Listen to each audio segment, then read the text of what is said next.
Hi friends, welcome to our channel Lakshmi Brindavanam. ఇది మా గార్డెన్లో కాకరకాయ చెట్టు. ఈ వర్షానికి చాలా ఇలా వచ్చేసింది. దాని ఇష్టం వచ్చినట్టు ఎక్కడ పడితే అక్కడ అలా తీగలు పాక్కుంటూ వెళ్ళిపోయింది. ఈ వర్షానికి నేను ఆ గార్డెన్లోకి వెళ్ళాక కూరగాయ అవి కట్ చేయలేదు. అవి అప్పటి వరకు పండైపోయినాయి. చూడండి ఎలా పండైపోయినాయో. కొన్ని పండైనాయి, కొన్ని బాగున్నాయి. ఆ పండైనవి అన్నీ అలా తీసేస్తున్నాను. అవి తీసి మళ్ళీ మనం ఆ కుండీలో, ఇవి ఇప్పుడు చాలా చిన్న కాకరకాయలు. ఇవి ఇంత చిన్నగా ఉన్నాయి కదా అని కోయకుండా ఊరుకుంటే కాదు, అవి చిన్న కాకరకాయలు. అవి పండైపోయినాయి. అవన్నీ తీసి అలా కుండీలోనే వేసాను. వాటి గింజలు మళ్ళీ వస్తాయి మనకి చెట్లు. అవి మనం మళ్ళీ ప్రత్యేకించి పెట్టాల్సిన పని లేదు. చూడండి, ఇదిగో కాకరకాయలు, ఈ సైజు కాకరకాయలు అవుతాయి. ఇంకా మిగతాయి కూడా హార్వెస్ట్ చేసుకుందామని చేసేస్తున్నాను. మళ్ళీ వర్షం పడుతుంది కదా, ఈ వర్షానికి అసలు గార్డెన్లోకి రావడం లేదు. అవి ఇష్టం వచ్చినట్టు తీగలు ఎక్కడంటే అక్కడ అలా పాకిపోయినాయి. చాలా పండైపోయినాయి. చాలా వెజిటేబుల్స్ అన్నీ ఇలా వచ్చేస్తున్నాయి. మనం 1-2 చెట్లు ఉంటే చాలు, మనకి వస్తూనే ఉంటాయి. మనం ఎన్ని కోసుకుంటున్నా మళ్ళీ మనకి డే బై డే మనకి ఇస్తూనే ఉంటాయి. ఒక 2 days 3 days ఆగితే మళ్ళీ మనం హార్వెస్ట్ చేసుకోవచ్చు.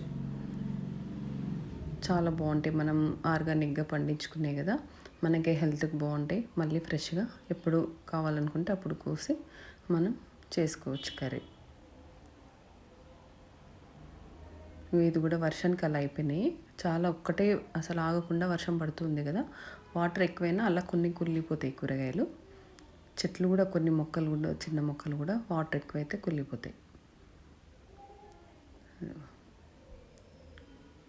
చాలా టేస్టీగా ఉంటాయి మన చెట్టువి కదా, మనం అప్పుడు తెంపి అప్పుడు వండుకుంటాం కదా, చాలా టేస్టీగా అవుతుంది కర్రీ కూడా. అన్ని వెజిటేబుల్స్, అన్ని కాకరకాయలు వచ్చినాయి మనకి. మనం ఇలా కోస్తూ ఉంటే మళ్ళీ వస్తూనే ఉంటాయి. ఇది తోటకూర, ఎర్ర తోటకూర. మనకి ఇవి 4 చెట్లు ఉంటే చాలు మనకి. కోసుకుంటుంటే ఫస్ట్ అవి కోసిన తర్వాత మళ్ళీ అలా మనకి ఒక దిక్కు కట్ చేస్తూ ఉంటే ఒకటి వస్తూనే ఉంటుంది. ఒక 3-4 days ఆగితే మళ్ళీ మనం కట్ చేసుకోవచ్చు.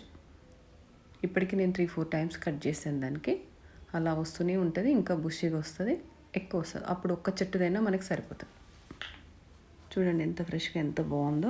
అసలు ఏ మందులు వేయకుండా మనకు ఆర్గానిక్గానే వచ్చింది. ఎన్నిసార్లు చేసుకున్నా మనకి డే బై డే ఆకుకూర తినొచ్చేది మనం, తోటకూర. ఇట్లాంటి ఒక 10 మొక్కలు ఉన్నాయి. అవి ఫస్ట్ నేను పెట్టినవి 2 పెట్టాను. దాని సీడ్స్ అన్నీ పడి వస్తూనే ఉన్నాయి.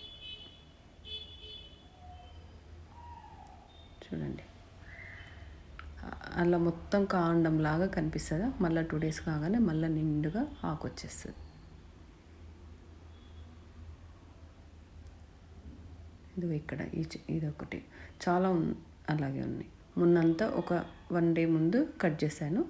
మళ్ళీ ఇప్పుడు ఇవి కట్ చేసుకోవడానికి మళ్ళీ ఒక 2 days ఆగితే మళ్ళీ వచ్చేస్తాయి. కొంచెం మనం ఏ మొక్క పెట్టినాక ఒక 2 days 3 days కరెక్ట్గా చూసుకున్నాం అనుకో, అవి మొలకలు వచ్చేస్తాయి. వచ్చిన తర్వాత అప్పుడు మనకి ఒక 1 week 10 days అయితే 15 daysకి అట్లా 1 monthకి మనకి హార్వెస్ట్కే వస్తాయండి. ఏ వెజిటేబుల్స్ అయినా పెట్టినాకో మనకి ఎన్నిసార్లు ఇస్తూనే ఉంటాయి. అంత వర్షం పడుతుంది కదా, అంతా అట్లా తడిగా ఉంది. ఇది కూడా అంతే. అది కూడా గింజలు పడే వచ్చింది. నేను పెట్టింది కాదు ఇవి. అక్కడ మాత్రమే, అక్కడ ఇత్తనాలు పోసుకున్నాంటే, ఇక్కడ ఇవన్నీ ఆ గాలికి పడి ఇవి వచ్చేస్తున్నాయి. ఇంకా ఈ వర్షానికైతే మనం వాటర్ ఇచ్చే పని కూడా లేదు. సమ్మర్లో కొంచెం కష్టం అవుతుంది. కుండీలో ఉన్న వాటికి ఎక్కువ ఇవ్వాల్సి వస్తుంది. మొత్తం కాండం లాగే ఉందా, దానికి మళ్ళీ చిగుర్లు వచ్చేస్తాయి. ఇది కూడా అంతే. మొత్తం మొన్న కోసాను, మళ్ళీ అన్నీ చిగుర్లు వచ్చి అలా వస్తుంది. చూడండి, ఇంకా ఆకులు కొంచెం చిన్నగా ఉంది. ఇంకా 2 days అయితే అది మళ్ళీ హార్వెస్ట్ చేసుకోవచ్చు మనం. దీనికి కూడా మొత్తం హార్వెస్ట్ చేశాను ఒక 2 days ముందే.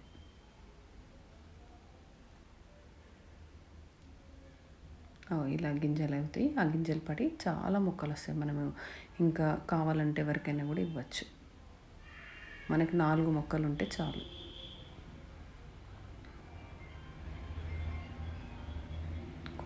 కుండీ పక్కన పడి అది కూడా అలా వచ్చింది. చాలా టేస్టీగా అవుతుంది ఈ కర్రీ కూడా. మన తోటకూర కంటే కూడా ఇది చాలా బాగుంటుంది.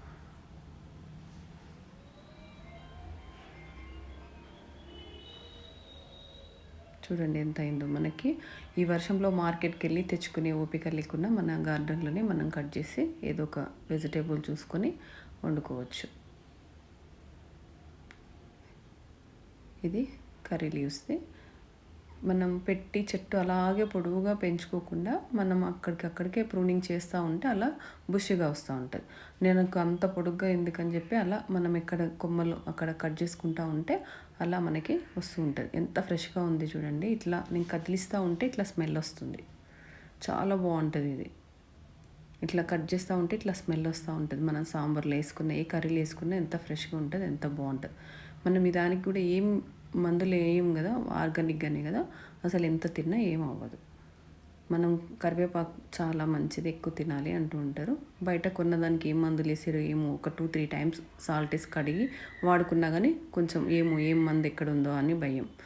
అసలు ఇది ఫర్టిలైజర్ అస్సలు ఇవ్వకుండా మనం ఇంట్లోనే ఆర్గానిక్గా పండించుకున్న పంట. ఎంత బాగుంది, ఎంత స్మెల్ వస్తుందో నాకు. ఆ వర్షానికి ఇంకా మంచిగా ఇట్లా ఎంత ఫ్రెష్గా ఉందో